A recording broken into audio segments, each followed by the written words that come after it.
The program presented or submitted by members of our community and are a proud sponsor of KNNY 91.1 FM. The views expressed do not necessarily reflect those of KNNY 91.1 FM and its affiliates.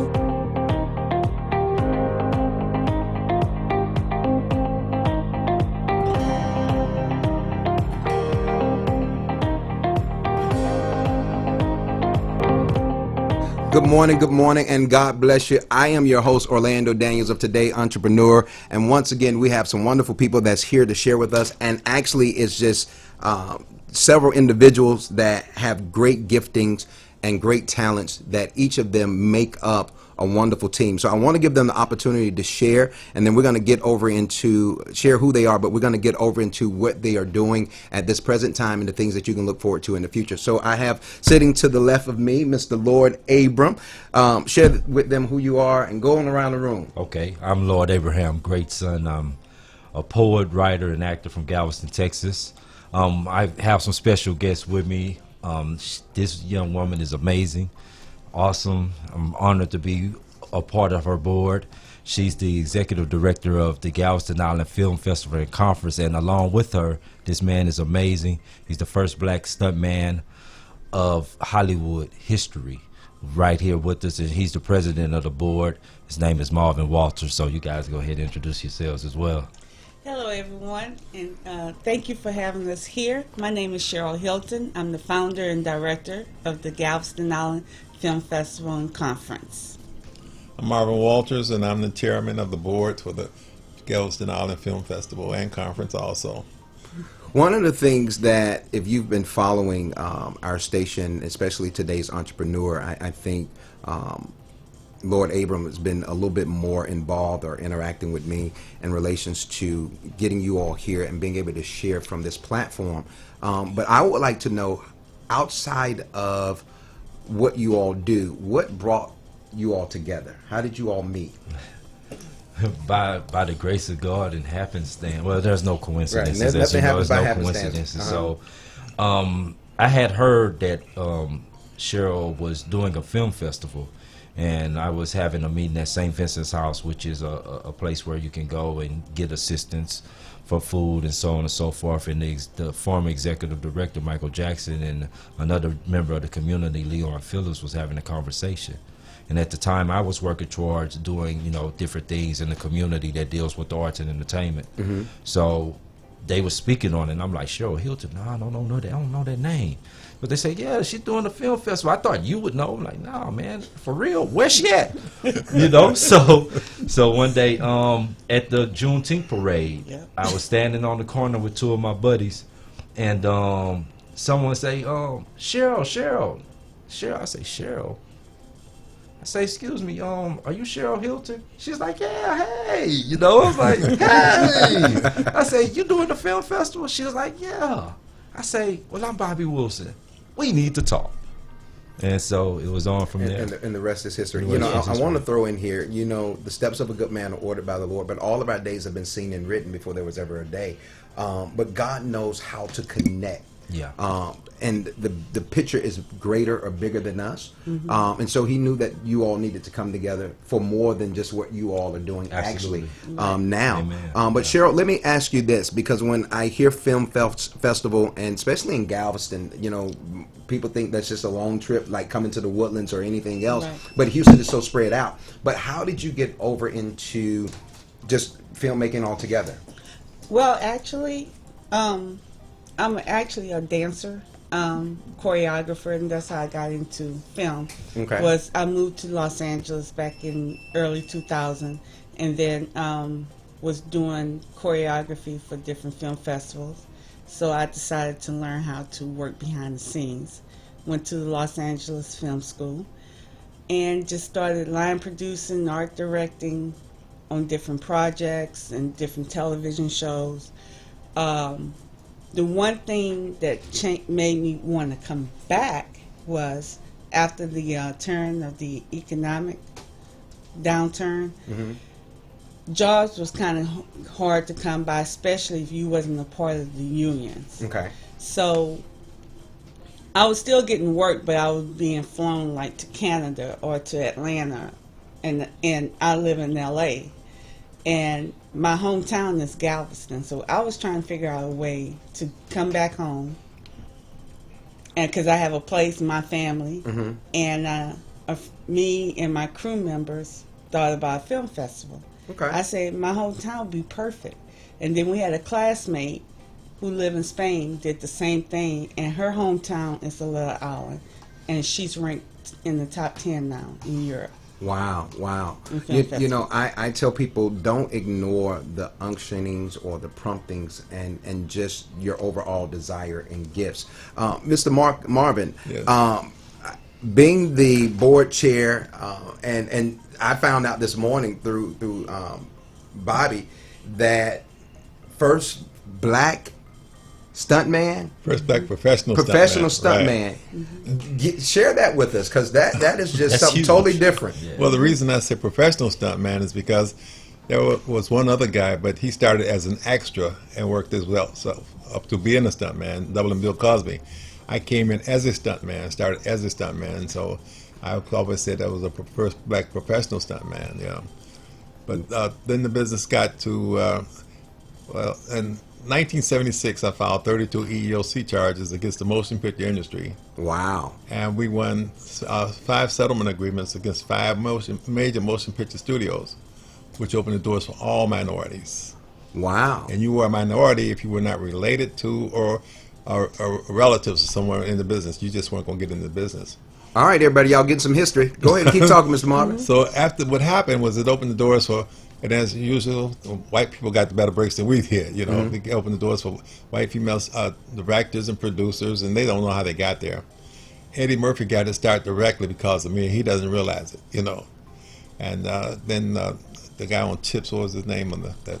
Erica Estrada. Estrada, yeah. What's it, Puncharella? Yeah, Puncharella. Yeah, I grew up with that name. Go ahead. Yeah, he got his start directly because of me, because I went to MGM Studios when nobody else wanted to take the job, because all the other stunt guys said we were complaining with the studios because by the time we got to the script, the producers, the production managers had met guys they played golf with on the golf course, and the jobs were already taken.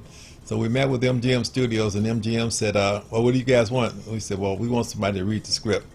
So they came back and said, okay, we'll give you guys, we want an affirmative action, somebody to do affirmative action for us, consultant. They said it's going to pay $1,000 a month. Well, I'm making almost $1,000 a day. You know, I'm working regular. Nobody wanted the job, so I said, I'll take it. And so I took it, and we started MGM. When I started MGM, they had 15 black janitors, 6 black secretaries, and that was it. That's all that I had seen. I left there a year later. They had over 161 minorities in key positions. So, You know, what I love is, you know, hearing the stories of others. And one of the things I've often said is that someone else's experience not only becomes yours, but it also becomes your wealth. Yeah. And so the things that you've gone through that have paved the way for so many others, that's why we were created. I tell people that we were created with other people in mind. And so in you all coming together and preparing for this phenomenal event, how does someone become a part of what you all have going out in Galveston?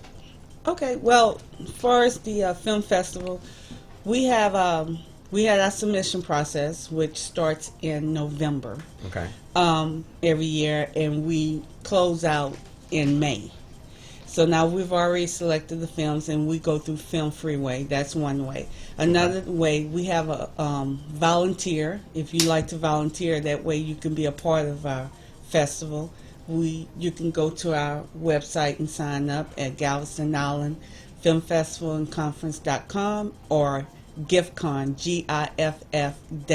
GIFF-CON, and sign up on for our volunteer section.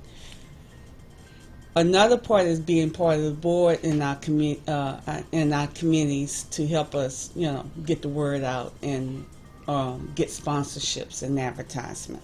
I know when we talk about putting on events in of this magnitude, having sponsors, having the overall support, because a lot of people don't realize in doing business, I used to hear from my uncle, if you don't handle your business is going to handle you. Right. Yes. And so, and then one of my own things that I tell people, there's a lot of people who talk about the business that they do, and there are people who do the business they talk about. And so, in people coming and desiring to be a part of submitting, I'm certain this is not going to be the only one.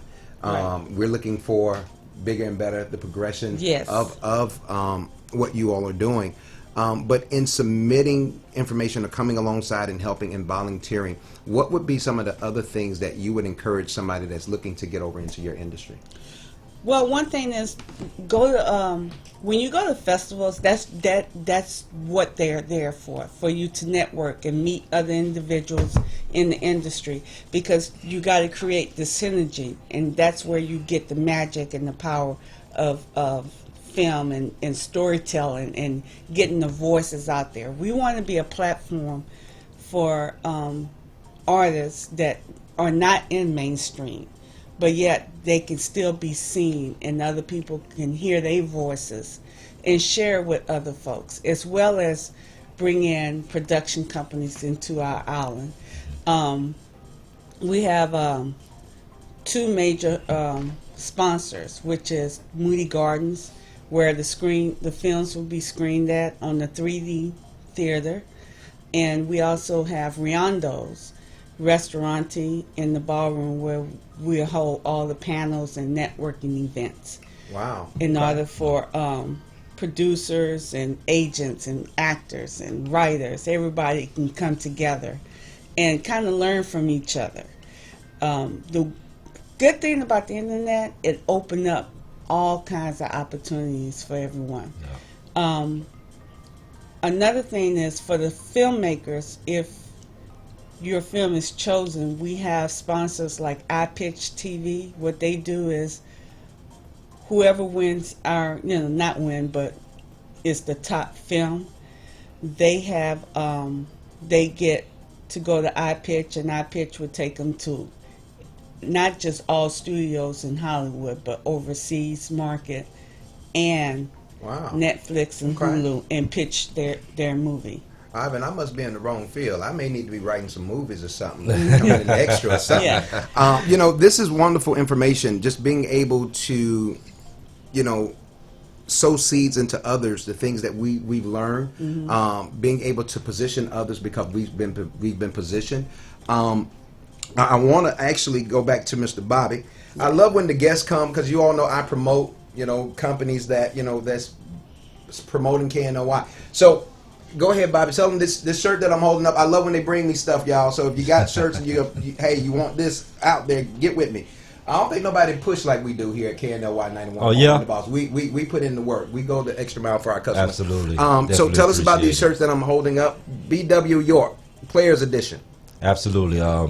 As I stated before, I am an actor as well, so it's two-way street with the Players Edition shirt. The Players Edition shirt of my BW York clothing brand is me as an actor. And for all the other thespians out there, definitely get you a BW York shirt. Players Edition. And with the Players Edition, it's also for us young men, You know what that means. I don't have to elaborate anymore on that. But yeah, I just started my clothing brand. I had a fundraiser going on, Custom Ink, and I'm gonna do a relaunch here soon.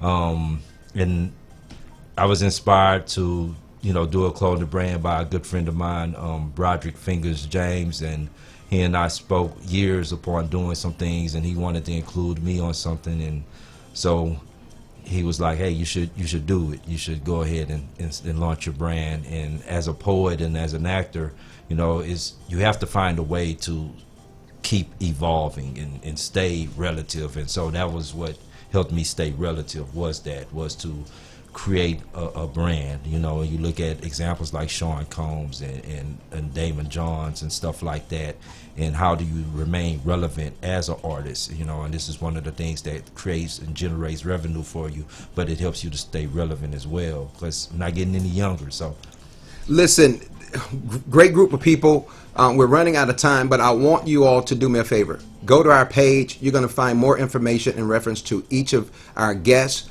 Follow them on Facebook, Instagram. If they're here, they're following me, you should be following them. Once again, I'm your host, Orlando Daniels of Today's Entrepreneur. I want you all to prepare for Cachet as she comes through the door. You all enjoy the remaining part of your day and be successful in all that you set out to do. You all be blessed. Love you much. God bless you.